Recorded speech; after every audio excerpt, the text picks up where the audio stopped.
नमस्कार दोस्तों।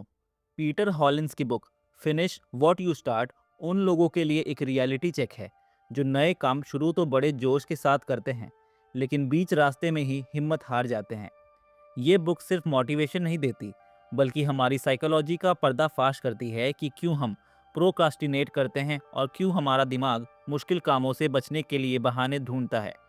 हॉलिन समझाते हैं कि कामयाबी इंटेलिजेंस से ज़्यादा फॉलो थ्रू पर डिपेंड करती है, यानी जो शुरू किया है उसे हर हाल में ख़त्म करना। इस समरी में हम समझेंगे कि कैसे हमारा प्रिमिटिव ब्रेन और एग्जीक्यूटिव फंक्शन आपस में लड़ते हैं। हॉलिन्स हमें बताते हैं कि विल पावर एक लिमिटेड रिसोर्स है, इसलिए हमें सिर्फ उस पर डिपेंड नहीं करना चाहिए। इसके बजाय हमें 10 by 10 by 10 rule, 40 by 70 rule और इन्वायरमेंट डिज़ाइन जैसे प्रैक्टिकल टूल्स का इस्तेमाल करना चाहिए। ये बुक आपको बिजी दिखने और एक्चुअली फिनिश करने के बीच का फ़र्क समझाती है। अगर आप भी अधूरे रह गए प्रोजेक्ट्स, अधूरी बुक या बीच में छोड़े गए फिटनेस गोल से परेशान हैं, तो ये 3 पार्ट की समरी आपको एक फिनिशर बनाने का ब्लूप्रिंट देगी। पीटर हॉलिन्स की book finish what you start का part 1, the psychology of following through, हमारे दिमाग का उस हिस्से को एक्सपोज करता है जो हमें काम खत्म करने से रोकता है। हम में से ज़्यादातर लोग नए साल पर रिजोल्यूशंस लेते हैं या नया प्रोजेक्ट बड़े जोश एक्साइटमेंट के साथ शुरू करते हैं, लेकिन कुछ ही दिनों में वो जोश ठंडा पड़ जाता है। हॉलिन्स कहते हैं कि ये कोई कोइंसिडेंस नहीं है, ये हमारी बायोलॉजी और साइकोलॉजी का एक रिजल्ट है। हॉलिन समझाते हैं कि हमारे दिमाग में दो बड़े खिलाड़ी हैं जो आपस में हमेशा लड़ते रहते हैं। एक है हमारा प्री फ्रंटल कॉर्टेक्स, जिसे वो एग्जीक्यूटिव फंक्शन कहते हैं, जो प्लानिंग, लॉजिक और लॉन्ग टर्म गोल्स के लिए जिम्मेदारी लेता है। दूसरा है हमारा लिम्बिक सिस्टम, प्रिमिटिव ब्रेन, जो सिर्फ इंस्टेंट ग्रेटिफिकेशन यानी तुरंत मज़ा चाहता है। जब आप सोचते हैं कि मुझे आज रिपोर्ट फिनिश करनी है, तो आपका लॉजिक काम कर रहा होता है, लेकिन जैसे ही आप लैपटॉप खोलते हैं, आपका प्रिमिटिव ब्रेन चीखता है, नहीं, अभी यूट्यूब शॉर्ट्स देखने में ज़्यादा मज़ा आएगा।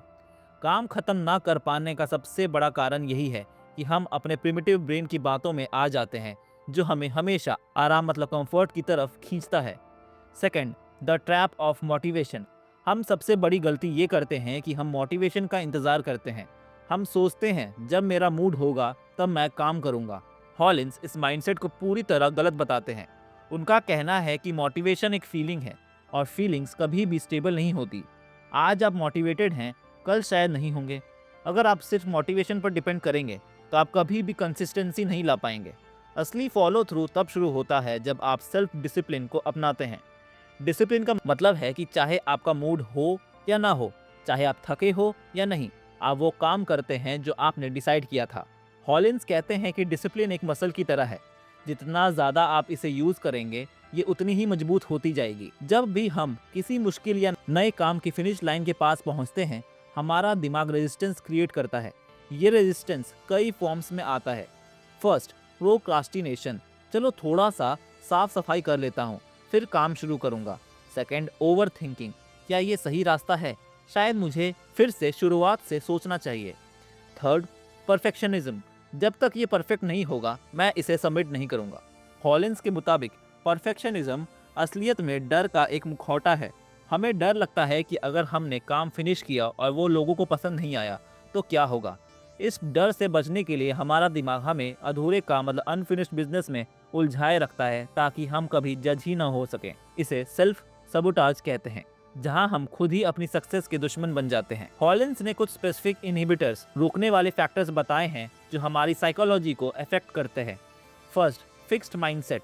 अगर आप सोचते हैं कि मुझ में तो ये टैलेंट ही नहीं है, तो आप पहली मुश्किल आते ही सरेंडर कर देंगे। इसके बजाय ग्रोथ माइंडसेट ज़रूरी है। सेकंड, शॉर्ट टर्म थिंकिंग, हम अभी के मज़े के लिए कल की कामयाबी को सैक्रिफाइस कर देते हैं। Third, losing sight of the why, जब हम काम शुरू करते हैं हमें पता होता है कि हम ये क्यों कर रहे हैं, द पर्पस, लेकिन बीच रास्ते में हम उस वाई को क्यों को भूल जाते हैं और सिर्फ हाउ, कैसे होगा की मेहनत में थक जाते हैं। अंत में पार्ट 1 हमें ये सिखाता है कि फॉलो थ्रू करने के लिए आपको खुद का सबसे बड़ा मॉनिटर बनना पड़ेगा। आपको पहचानना होगा कि कब आपका दिमाग आपको बेवकूफ़ बना रहा है। हॉलिन सजेस्ट करते हैं कि आपको एक्सटर्नल अकाउंटेबिलिटी, जैसे किसी दोस्त को बताना या डेडलाइंस का सहारा लेना चाहिए, ताकि प्रिमिटिव ब्रेन को डर लगे और वो लॉजिक की बात माने। कामयाबी का राज ये नहीं है कि आप कितने ब्रिलियंट हैं, बल्कि ये है कि आप कितने कंसिस्टेंट हैं। अगर आपने शुरू किया है तो आप पर ये मोरल ऑब्लिगेशन है कि आप उसे ख़त्म करें। पीटर हॉलिंस की book finish what you start का part 2 strategies for staying on track हमें वो हथियार देता है जो हमें भटकने से रोकते हैं। अगर पार्ट 1 दिमाग की लड़ाई के बारे में था, तो पार्ट 2 उस लड़ाई को जीतने के लिए प्रैक्टिकल एक्शन प्लान के बारे में है। हॉलिन समझाते हैं कि सिर्फ विल पावर काफ़ी नहीं है। आपको अपने सिस्टम को इतना मजबूत बनाना होगा कि आपका आलस आप पर हावी ना हो सके। चलिए पार्ट 2 की इन लाइफ चेंजिंग स्ट्रेटजीज को डिटेल में ब्रेक डाउन करते हैं। हमारा दिमाग हमेशा अभी के मजे को कल की कामयाबी से ऊपर रखता है। इसे बैलेंस करने के लिए हॉलिन्स 10 by 10 by 10 रूल देते हैं। जब भी आपका मन काम छोड़कर इंस्टाग्राम चलाने का करे, तो खुद से 3 सवाल पूछो। इस डिसीजन का असर 10 मिनट बाद क्या होगा? शायद मजा आएगा। इसका असर 10 महीने बाद क्या होगा? शायद अफसोस होगा कि वक्त बर्बाद किया। इसका असर 10 साल बाद क्या होगा? शायद मेरा करियर वहीं खड़ा रहेगा जहां आज है। ये रूल आपको इंस्टेंट ग्रेटिफिकेशन के दलदल से निकालकर बड़े गोल्स की तरफ फोकस करने में मदद करती है। यह आपके दिमाग को फ्यूचर सेल्फ से कनेक्ट कर देता है। बहुत से लोग इसलिए काम फिनिश नहीं कर पाते क्योंकि वो शुरुआत में ही इतनी परफेक्ट इन्फॉर्मेशन चाहते हैं कि वो कभी एक्शन ही नहीं लेते। इसे एनालिसिस पैरालिसिस कहते हैं। हॉलिन सजेस्ट करते हैं, अगर आपके पास किसी काम की सिर्फ 40% इन्फॉर्मेशन है तो थोड़ा और रिसर्च करें, लेकिन जैसे ही आपके पास 70% जानकारी आ जाए, तुरंत एक्शन ले लीजिए। बचा हुआ 30% आप रास्ते में वाइल डूइंग सीख जाएंगे। 100% परफेक्शन का वेट करना सिर्फ काम को टालना मतलब प्रोक्रास्टिनेशन ही है। हॉलिन्स मल्टीटास्किंग को एक जहर मानते हैं। जब आप एक साथ 3 काम करते हैं तो आपका दिमाग हर बार एक टास्क से दूसरे पर स्विच करने में एनर्जी खर्च कर देता है, जिसे स्विचिंग कॉस्ट कहते हैं। इससे आपकी इफिशियंसी 40% तक गिर जाती है। सॉल्यूशन, मोनोटास्किंग अपनाएं। एक वक्त पर सिर्फ एक काम करें और उसे फिनिश करने के बाद ही दूसरे पर जाएं। जब आप पूरा फोकस एक जगह लगाते हैं तो काम जल्दी और बेहतर खत्म होता है। हॉलिन्स कहते हैं कि आपको अपने लिए कुछ नॉन नेगोशिएबल रूल्स बनाने चाहिए, जैसे मैं तब तक लंच नहीं करूंगा जब तक मैं 1000 वर्ड्स ना लिख लूं। मैं कभी भी 2 दिन लगातार एक्सरसाइज मिस नहीं करूंगा। जब आप रूल्स बना लेते हैं तो आपको रोज रोज दिमाग से लड़ना नहीं पड़ता है, आज करूं या ना करूं। रूल्स आपके डिसीजंस को ऑटोमेटिक बना देते हैं, जिससे आपकी विल पावर बची रहती है। डिसिप्लिन से ज्यादा ताकतवर आपका एनवायरनमेंट होता है। अगर आपको हेल्दी खाना है लेकिन किचन में चिप्स रखे हैं, तो आपकी विल पावर कभी ना कभी हार जाएगी। हॉलिन्स की एडवाइस है, अपने रास्ते से फ्रिक्शन हटाएं। अगर पढ़ना है तो फ़ोन को दूसरे कमरे में स्विच ऑफ करके रखें। अगर जिम जाना है तो जिम के कपड़े रात को ही निकाल कर रखें। जब काम करना आसान और डिस्ट्रैक्ट होना मुश्किल होगा, तो आप ऑटोमेटिक तरीके से काम फिनिश करेंगे। काम खत्म ना होने का एक बड़ा कारण ये है कि हमें टारगेट बहुत बड़ा लगता है। हॉलिन्स कहते हैं कि आप अपने प्रोजेक्ट को इतने छोटे हिस्सों में बांट दो कि आप उसे मना ना कर सकें। जब आप एक छोटा स्टेप फिनिश करते हैं तो दिमाग में डोपामाइन रिलीज होता है, जो आपको अगला स्टेप लेने का मोमेंटम देता है। पार्ट 2 का एसेंस यही है, विल पावर पर भरोसा मत करो, बल्कि एक ऐसा सिस्टम और इन्वायरमेंट बनाओ जिसमें काम खत्म करना ही एकमात्र रास्ता बचे। पीटर हॉलिन्स की book finish what you start का part 3 mental models for discipline इस सफर का आखिरी और सबसे ताकतवर हिस्सा है।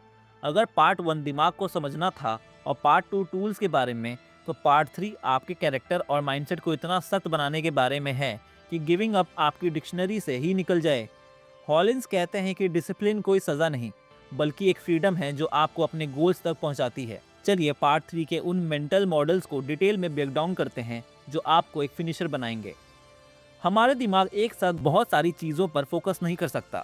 हॉलिन सजेस्ट करते हैं कि रोज़ाना सिर्फ 3 मेन टास्क चुनने चाहिए जो आपको फिनिश करने हैं। लॉजिक, अगर आपकी लिस्ट में 20 काम हैं तो आप डर के मारे एक भी शुरू नहीं करेंगे, लेकिन 3 काम मैनेजेबल लगते हैं। एप्लीकेशन, जब आप ये 3 काम फिनिश कर लेते हैं तो आपका सेल्फ कॉन्फिडेंस बढ़ता है और आप सक्सेस साइकिल में एंटर कर जाते हैं। याद रखें, 10 अधूरे कामों से बेहतर है 3 पूरे किए गए काम।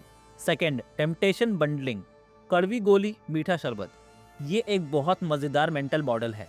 हॉलिन्स कहते हैं कि जिस काम को करने में आपको आलस आता है, जो आपका गोल है, उसे उस काम के साथ जोड़ दें जो आपको बहुत पसंद है। एग्जाम्पल, अगर आपको एक्सरसाइज करना बोरिंग लगता है लेकिन आपको नेटफ्लिक्स देखना पसंद है, तो रूल बनाइए, मैं अपना पसंदीदा शो सिर्फ तभी देखूंगा जब मैं ट्रेडमिल पर वॉक कर रहा हूँगा। इससे आपका दिमाग उस मुश्किल काम को रिवॉर्ड के साथ कनेक्ट कर देता है और आपका रेजिस्टेंस कम हो जाता है। काम फिनिश ना होने की सबसे बड़ी वजह स्टार्ट ना करना है।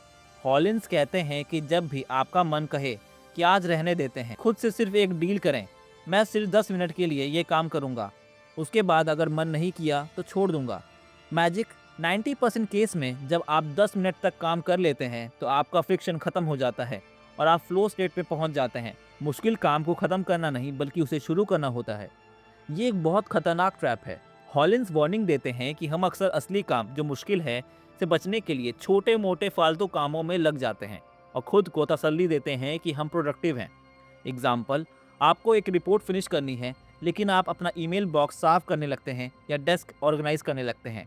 सॉल्यूशन, पहचानो कि क्या आप असली काम कर रहे हैं या सिर्फ बिजी दिखने की कोशिश कर रहे हैं। हर वो काम जो आपके मेन गोल से भटका रहा है वो प्रोकास्टिनेशन ही है, चाहे वो कितना भी प्रोडक्टिव क्यों ना लगे। हॉलिंस जेरी सीनफील्ड की मशहूर टेक्निक का जिक्र करते हैं। एक बड़ा कैलेंडर लीजिए और हर उस दिन पर क्रॉस मार्क कीजिए जब आपने अपना डेली टारगेट फिनिश किया हो।